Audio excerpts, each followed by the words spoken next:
चलिए शुरू करें। ठीक है,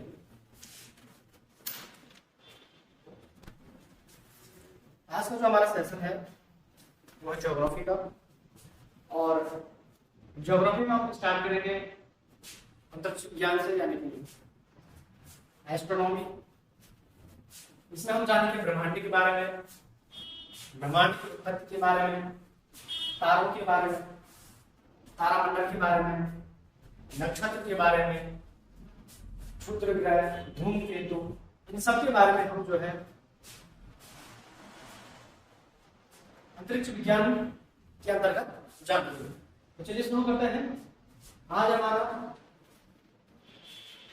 ज्योग्राफी,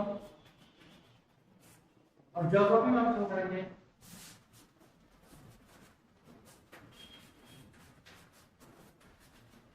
अंतरिक्ष विज्ञान, यानी कि एस्ट्रोनॉमी। ठीक है ना? तो एस्ट्रोनॉमी से शुरू करेंगे। यहाँ पे हम सबसे पहले बात करेंगे तारे की। एक तारा होता है जो हमें रात के समय चमकता दिखाई देता है। ठीक है ना? हमें जो है जब रात्रि के समय हम आसमान में देखते हैं तो हमें असंख्य जो है तारे आसमान में दिखते हैं। ये तारे क्या होते हैं, कैसे इनकी बनावट होती है, कैसे ये बनते हैं, और इनके जलने का स्रोत क्या है। ठीक है ना? और एक तारे की लाइफ कैसे गुजरती है, इस सब के बारे में हम जो है तारे के अंतर्गत जानेंगे। तो शुरू करते हैं तारे से। तारा, तारा किसे कहेंगे? जो तारा है, तारा किसे कहेंगे? तो एक तारा बनने के लिए सबसे कॉमन चीज ये होनी चाहिए, जो खास बात होनी चाहिए, किसी भी जो आकाशीय पिंड है हम उसको तारा कहेंगे जिसके पास अपनी ऊर्जा हो और उसके पास अपनी ऊष्मा हो, यानी उसके पास अपना प्रकाश भी होना चाहिए और उसके पास अपनी क्या होनी चाहिए, ऊष्मा भी होनी चाहिए। यानी कि तारा बनने के लिए क्या महत्वपूर्ण है? पहला, उसके पास अपनी क्या होनी चाहिए, लाइट होनी चाहिए। लाइट यानी प्रकाश, संज्ञा कह सकते हैं ऊर्जा, ऊर्जा। और दूसरा क्या होना चाहिए, उसके पास अपनी हीट होनी चाहिए, यानी कि ऊष्मा। ऊष्मा, जैसे हम सूर्य को देखते हैं, सूर्य के पास प्रकाश भी है। ठीक है ना? सूर्य के पास क्या है, प्रकाश है, और उसके पास क्या है, गर्मी भी है, क्योंकि जब सूर्य होता है तो उजाला भी होता है और गर्मी भी लगती है ना? तो सूर्य क्या है, तारा है। तो तारे की परिभाषा ऐसे लिखेंगे कि वे आकाशीय पिंड जिनके पास अपनी ऊर्जा तथा ऊष्मा हो, यानी लाइट और हीट हो, उसे हम जो है तारा कहेंगे। ठीक है ना? अब ये एक तारे का निर्माण कैसे होता है? ठीक है ना? तारा बनने के लिए जो प्रारंभिक अवस्था होती है वो गैसों से शुरू होती है। ठीक है ना? गैसें जब ब्रह्मांड में जो है दूर दूर तक फैली रहती है। ठीक है? और तारा बनने की प्रारंभिक अवस्था रहती है, ऐसी अवस्था को हम जो है विरल गैसों की अवस्था का हम कहते हैं, क्योंकि ब्रह्मांड में जो गैसें होती है वो दूर दूर तक फैली रहती है। तारा बनने की जो प्रारंभिक अवस्था है इसको जो है विरल गैस कहते हैं। ठीक है ना? विरल मतलब दूर दूर तक फैली हुई गैस है। ये गैसें जब गुरुत्वाकर्षण के कारण आपस में संघनित होने लगती हैं, यानी कि ये गैसें आप जो है क्या है, बिल्कुल पास पास आ जाती हैं। ठीक है ना? ये गैसें जब आपस में मिलने लगती हैं गुरुत्वाकर्षण के कारण, इसे जो है नीहारिका, नीहारिका या नेबुला कहा जाता है। पहली अवस्था विरल गैस, क्योंकि यहाँ पे जो है गैसें जो है ब्रह्मांड में दूर दूर तक फैली रहती हैं। जब गुरुत्वाकर्षण के कारण ये गैसें जो है आपस में मिलने लगती हैं, तो इसे जो है नीहारिका या नेबुला कहा जाता है। ठीक है ना? यहाँ पे जब गैसें आपस में संघनित होने लगती है तो इसमें हीट उत्पन्न हो जाती है, इसमें ऊष्मा बढ़ जाती है, गर्मी उत्पन्न हो जाती है। जब इसमें अधिक गर्मी उत्पन्न हो जाती है तो ये जलने लग जाता है। ठीक है ना? ये जो है जलने लग जाता है, और जलने का कारण क्या है, हाइड्रोजन गैस। ठीक है ना? तो जब इसमें क्या हो जाती है, प्रकाश और ऊष्मा उत्पन्न हो जाती है, तो ये क्या बन जाता है, तारा। अब ये क्या हो जाएगा, जलने लग जाता है, ठीक है ना। तो जब ये जलने लग जाएगा तो ये क्या हो जाएगा, तारा बन जाएगा। क्यों, क्योंकि अब इसमें प्रकाश भी आ गया, और जब जलेगा तो इसमें गर्मी भी उत्पन्न हो जाएगी, ऊष्मा भी उत्पन्न हो जाएगी, ठीक है ना। अब जो ये तारा है, कोई भी तारा है, ठीक है ना, जो आकाशीय पिंड के रूप में है, उसकी सतह कैसी होगी, उसकी सतह गैसीय होगी, ठोस होगी या द्रव होगी, कैसे अवस्था में होगी। इस तारे की जो अवस्था होगी, यानी जो उसकी ऊपरी परत होगी, ठीक है ना, ये ऊपरी परत जो है कैसी अवस्था में रहती है, प्लाज्मा अवस्था। कैसी अवस्था, प्लाज्मा अवस्था में, ठीक है ना। प्लाज्मा अवस्था वो अवस्था होती है जो ना तो गैस होती है, ना ठोस होती है, ना द्रव होती है, ठीक है ना। तो ये प्लाज्मा का जो उदाहरण है, जैसे गोंद हो गया, जैसे किसी पेड़ पे क्या होती है, देवदार का पेड़, इस पे लीसा लगाया था ना, लीसा, जो लीसे की अवस्था होती है वो है आपकी प्लाज्मा अवस्था, ना ठोस ना द्रव ना गैस, ये क्या है, प्लाज्मा अवस्था है। तो तारा, कोई भी जो तारा होता है वो किस अवस्था में रहता है, प्लाज्मा अवस्था में रहता है, ठीक है ना। और इस तारे को जो ईंधन का स्रोत है वो क्या है, हाइड्रोजन गैस, जो किसमें संलयन हो जाती है, इसका संलयन होता है हीलियम गैस में, ठीक है ना। हाइड्रोजन यहाँ पे उड़ती रहती है और हीलियम गैस में बदलती रहती है, जिस कारण यहाँ पे बहुत अधिक मात्रा में ऊर्जा उत्पन्न होती है और ऊष्मा उत्पन्न होती है। ये बन गया आपका तारा। अब प्रकृति का नियम क्या है कि जब कोई चीज बन जाती है तो, ठीक है, उसका अंत भी होता है। जब ये तारा बन जाता है तो एक समय ऐसा आएगा जब इसकी पूरी हाइड्रोजन गैस समाप्त होने की कगार पर होगी या समाप्त हो जाएगी। उसके बाद ये क्या होगा, ठीक है ना।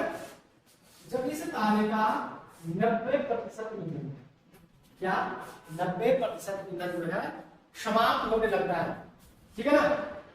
जब इस तारे का 90% ईंधन जो है समाप्त हो जाता है, इसका रंग जो है लाल होने लगता है।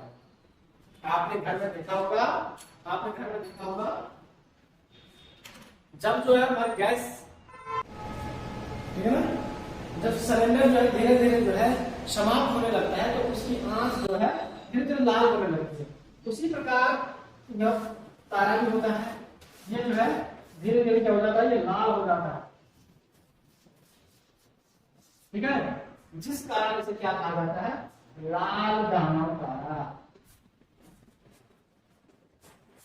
रेड जाइंट के नाम से इसको जानते हैं। लाल दानव तारा कब बनेगा, जब जो है तारे का 90% ईंधन जो है समाप्त हो जाएगा, ठीक है ना। जब तारे का 90% ईंधन समाप्त हो जाएगा तो बनेगा आपका लाल दानव तारा। जब लाल दानव तारा बन जाता है, इसके बाद किसी भी तारे की दो कंडीशन आ जाती है। पहली कंडीशन क्या होगी, अगर यह लाल दानव तारा सूर्य के द्रव्यमान की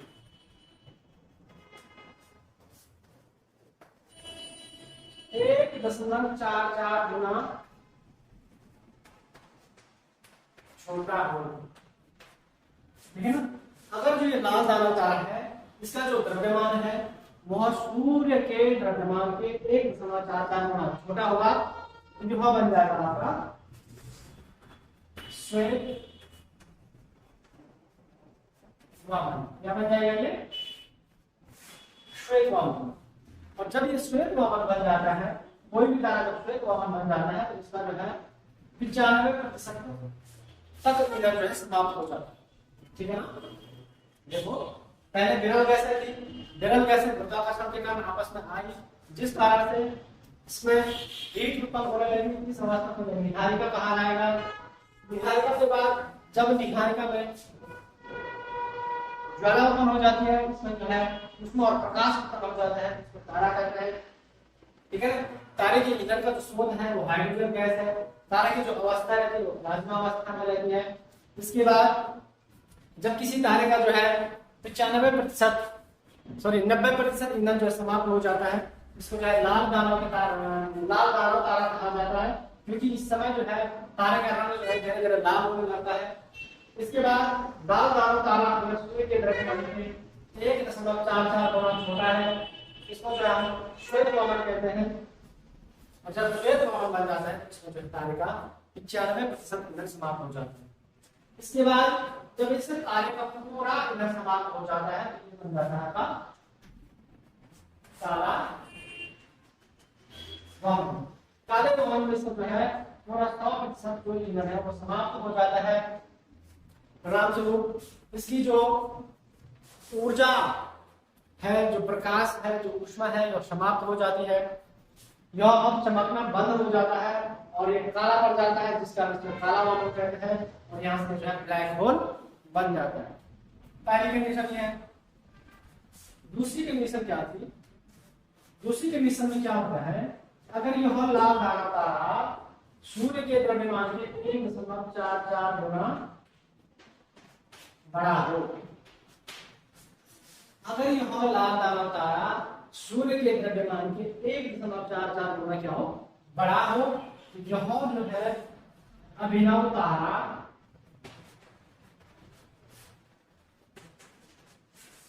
यह जो है अभिनव तारे का रूप ले लेता है। अभिनव तारे को सुपरनोवा, क्या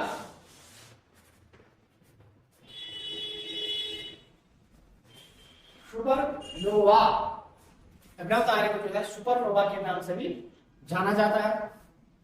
अभिनव तारे में क्योंकि अब जो है लाल दानव तारे का जो ईंधन है वो समाप्त होने लगता है। अभिनव तारा जो है सूर्य के द्रव्यमान के 1.44 गुना बड़ा रहता है। जब इसका ईंधन समाप्त होने लगता है तो ये फैलने लगता है, ठीक है ना, जिस कारण इसमें विस्फोट हो जाता है इसमें अभिनव तारा में, ठीक है ना। क्या जो अभिनव तारा है इसको जो है विस्फोटक तारे के नाम से भी जाना जाता है। जब इस सुपरनोवा में विस्फोट हो जाता है इसके कुछ टुकड़े बनेंगे। जब कोई चीज किसी वस्तु में विस्फोट होता है तो उसके टुकड़े बनते हैं ना। जब इसके टुकड़े बन जाते हैं, अगर इसके जो है बड़े बड़े टुकड़े बने, ठीक है ना, इसे कहते हैं क्या, न्यूट्रॉन। जब अभिनव तारे में विस्फोट के बाद इसके बड़े बड़े टुकड़े बन जाते हैं, उनको जो है न्यूट्रॉन कहा जाता है। न्यूट्रॉन जो है ब्रह्मांड में स्वतंत्र रूप से और तीव्र गति से घूमने वाले क्या होता है, छोटे छोटे क्या होता है, वेस्टेज होता है ये, ठीक है ना। इसी तारे का क्या है, ये वेस्टेज है, ठीक है। और ये भी जो है अभी थोड़ा क्या होता है, चमकने लगते हैं, ठीक है ना। उसके बाद जब अभिनव तारे में विस्फोट के बाद न्यूट्रॉन तारे से छोटे टुकड़े बनेंगे, ठीक है ना। न्यूट्रॉन से थोड़ा छोटे बनेंगे, इनको हम कहा जाता है पल्सर, पल्सर, ठीक है ना। ये पल्सर जो है ये भी जो है ब्रह्मांड में बहुत ही तीव्र गति से जो है घूमने वाले क्या होते हैं, छोटे छोटे पदार्थ होते हैं, ठीक है। इनमें जो है चुंबकीय क्षेत्र बढ़ने लगते हैं, इनका चुंबकीय क्षेत्र बहुत अधिक होता है, ठीक है। ये भी जो है ब्रह्मांड में तीव्र गति से घूमते हैं। उसके बाद अभिनव तारे में विस्फोट के बाद पल्सर से भी छोटे टुकड़े बनेंगे, ठीक है ना। उन्हें कहा जाता है क्वेसर, क्वेसर, क्वेसर, ठीक है ना। ये क्वेसर होते हैं, इनका चुंबकीय क्षेत्र बहुत अधिक होता है, ठीक है। ये भी जो है ब्रह्मांड में तीव्र गति से घूमते रहते हैं, स्वतंत्र रूप से ये जो है सूर्य की परिक्रमा करते रहते हैं। उसके बाद अगर अभिनव तारे में विस्फोट के बाद क्वेसर से भी छोटे टुकड़े बने तो ये कहा जाता है वो ब्लैक होल, ब्लैक होल। अभिनव तारे में विस्फोट के बाद यदि छोटे टुकड़े बने, किससे भी छोटे, क्वेसर से भी छोटे टुकड़े बनेंगे, इनको कहा जाता है ब्लैक होल। और जब तारा जो है ब्लैक होल का रूप ले लेता है तो इसका घनत्व बहुत अधिक बढ़ जाता है, इसका द्रव्यमान बहुत अधिक बढ़ जाता है, बिल्कुल आपस में इतना संकुचित हो जाता है, इससे फिर जो प्रकाश की किरणें हैं वो नहीं गुजर पाती हैं। ये पूरे प्रकाश को अपने में समाहित कर लेता है, जिस कारण जो हमें पूरा का पूरा काला दिखाई देता है। काला दिखाई देने के कारण जो है इसको ब्लैक होल के नाम से, यानी काला धब्बा के नाम से जाना जाता है। अगर यह ब्लैक होल किसी भी ग्रह या पिंड से टकराया गया, यह ब्लैक होल उस ग्रह और पिंड को जो है दो भागों में तोड़ देगा। इतना घनत्व इसका होता है। इसका एक चम्मच मिट्टी का जो ग्राम वजन है, यानी इसकी एक चम्मच मिट्टी का जो भार रहता है, ये लगभग 10 हाथियों के वजन के बराबर होता है। इससे आप अंदाजा लगा सकते हैं इसका घनत्व कितना अधिक होगा। ठीक है, जो ब्लैक होल है, ब्लैक होल तारे की अंतिम अवस्था होती है। ये ब्लैक होल और काला वमन ये दोनों ग्रह चमकते नहीं। अब ये ब्रह्मांड में क्या है, कवाड़ है, वेस्टर जिसको कहते हैं। ठीक है, तो यहां तक हो जाएगा। अब जो है ब्लैक होल का समझ आ गया, किसी को डाउट है? नहीं। अब आगे देखो, ब्लैक होल का सब समझ में आ गया, किसी को कोई डाउट है? अब देखो, जो हम ये आगे कह रहे थे कि सूर्य से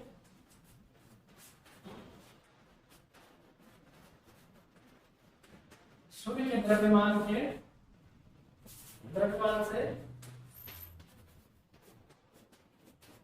छोटा या बड़ा, कितना छोटा या बड़ा? 1.44 गुना। जो सूर्य के द्रव्यमान से छोटा या बड़ा, जो ये सीमा बताया था, पॉइंट बताया था 1.44, यह जो है चंद्रशेखर नामक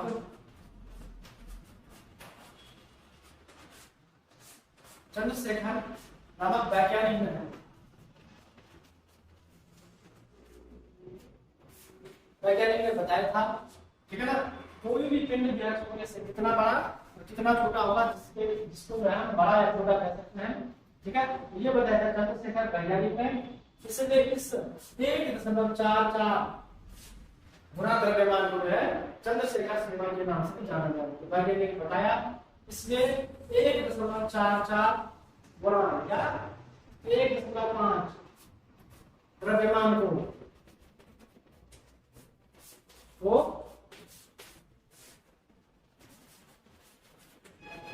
चंद्रशेखर सीमा वो जो है चंद्रशेखर सीमा के नाम से जाना जाता है। ठीक है ना, इसे चंद्रशेखर सीमा के नाम से क्यों जाना जाता है? क्योंकि यह सीमा जो है किसने बताई थी? चंद्रशेखर वैज्ञानिक ने बताई थी। अब आगे देखो, किसी भी तारे का जो रंग होता है, तारे का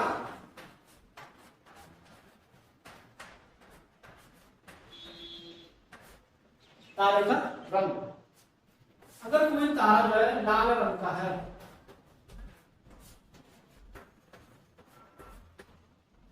अगर किसी तारे का रंग जो है लाल है, ठीक है ना, तो लाल रंग हम कहेंगे कि यह जो है इसका जो सामान्य ताप है,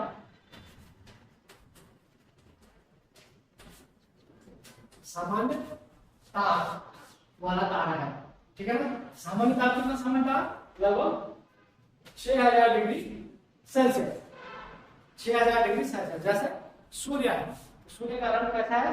लाल है। ठीक है, उसका ताप जो सामान्य है लगभग कितना है? 6000 डिग्री। उसके बाद अगर तारे का रंग क्या हो? सफेद हो, ठीक है ना, सफेद रंग वाला जो तारा होगा वो जो है मध्यम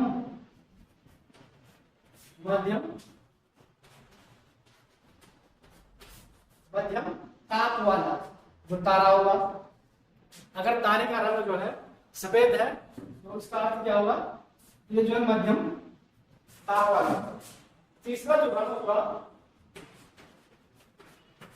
नीला रंग। अगर तारे का रंग जो है अगर नीला है तो ये जो है क्या होगा? उच्च तापमान वाला। अगर तारे का रंग जो है नीला रंग दिखाई देगा, इसका अर्थ क्या है? उच्च विश्व तारा जो है बहुत ही उच्च तापमान वाला तारा है। क्वेश्चन आएगा, निम्न में से किस रंग का तारा, ठीक है, क्या निम्न में से किस रंग वाले तारे का तापमान सबसे कम होगा या सबसे अधिक होगा? तो सबसे कम किसका होगा? लाल रंग वाले का, और सबसे अधिक किसका होगा, लेयर हमारी। तो ठीक है, आज के लिए चलो इतना है। किसी को कोई डाउट है तो अभी पूछ सकते हैं, ठीक है ना।